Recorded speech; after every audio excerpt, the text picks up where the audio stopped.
গাড়ি এখানেই দাঁড় করাবে। এইটা হচ্ছে বিজেপি লাগাবো না। আগে আগে আগে অ্যারেস্ট হবে, তারপরে আমার অপরাধ কি? আমার অপরাধটা কি? গাড়ি দাঁড় করাবে, গাড়ি এখানেই দাঁড় করাবে।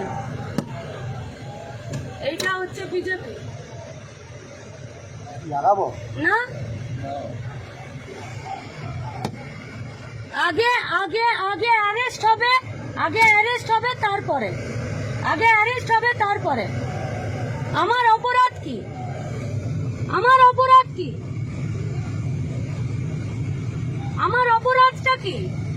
গুন্ডা দমন আইন পাস হলো, এটা নিয়ে আপনারা কিভাবে দেখছেন? বিধানসভায় সংখ্যাগরিষ্ঠতার উপর দাঁড়িয়ে যে বিল পাস হয়েছে, সেই বিল পশ্চিমবঙ্গে গণতান্ত্রিক আন্দোলনকে দমন করার জন্য ব্যবহার করা হবে বা হতে পারে, এই আশঙ্কা গোটা পশ্চিমবঙ্গের মানুষ করছে। কারণ গোটা ভারতবর্ষের যে সমস্ত রাজ্যে বিজেপি সরকার পরিচালনা করে, বা ভারতবর্ষের বা যেভাবে একটার পর একটা আইন এনেছে, সেটা যদি শ্রম কোড আইনই বলি, তাহলে তো সেখানে তো শ্রমিকদের অধিকার, তাদের লড়াই, তাদের আন্দোলনকে দমন করার জন্যই হয়েছে। আগামী দিনে এই গুন্ডা দমন আইনও সেদিকেই যাবে।